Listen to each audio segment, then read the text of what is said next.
India, an influential nation in South Asia, is home to the world's second largest population.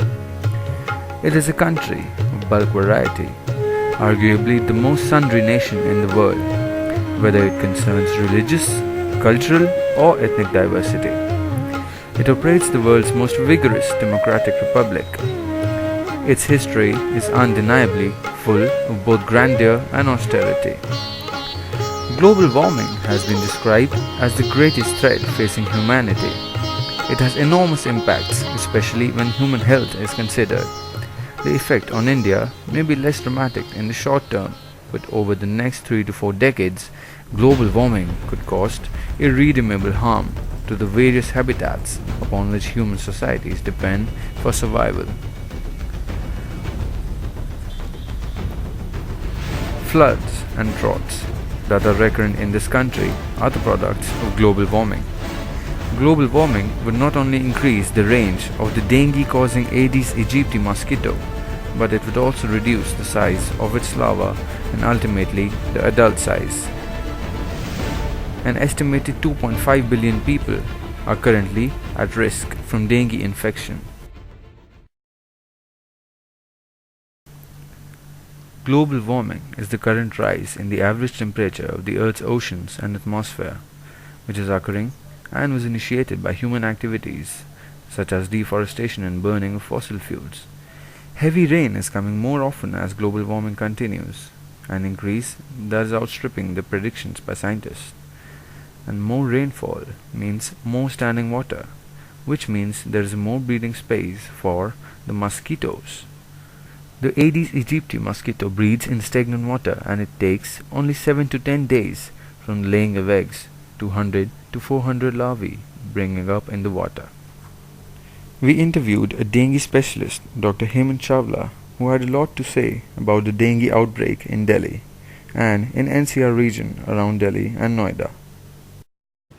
Dengue fever keeps spreading in Delhi and NCR region very rapidly, and we need to be very careful.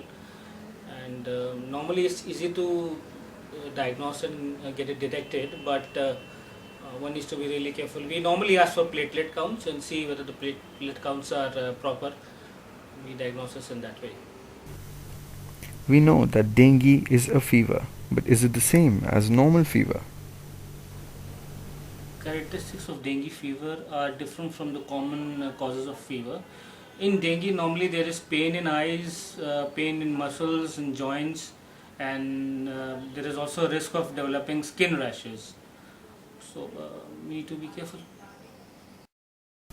We also asked the doctor about the treatment of dengue fever in hospitals. Dengue fever attacks like a normal viral fever attack, and the fever subsides provided you take 2-3 tablets of paracetamol in a day with plenty of liquids like milk, water and juices, and you take care. Dengue fever is marked by the onset of sudden high fever, severe headache and pain in muscles and joints. But is it fatal? People who suffer from dengue have no risk of death, but in severe cases there develops dengue shock syndrome, which not treated properly can lead to death. But if there is proper medication, proper care, then a person can fully recover. Dengue fever is common, and statistics show it may be increasing in Southeast Asia. To know more about the medicines that were sold during dengue outbreak and what medicines the people can use when they have dengue, we interviewed our chemist, Dr. Kumar Pathak, who told us that mainly paracetamol tablets were sold during dengue outbreak because there is no special cure for dengue. When a person is infected with dengue, he has a high body temperature, that is a fever, and to reduce that body temperature, paracetamol tablets are used. When we talked to the chemist, he told us that yes, it was the rainy season in which the dengue outbreak came. So basically it led to the conclusion that global warming, when led to heavy rainfall, led to a lot of still water, which in turn led to causing a breeding of these mosquitoes and dengue outbreak, which caused a lot of deaths.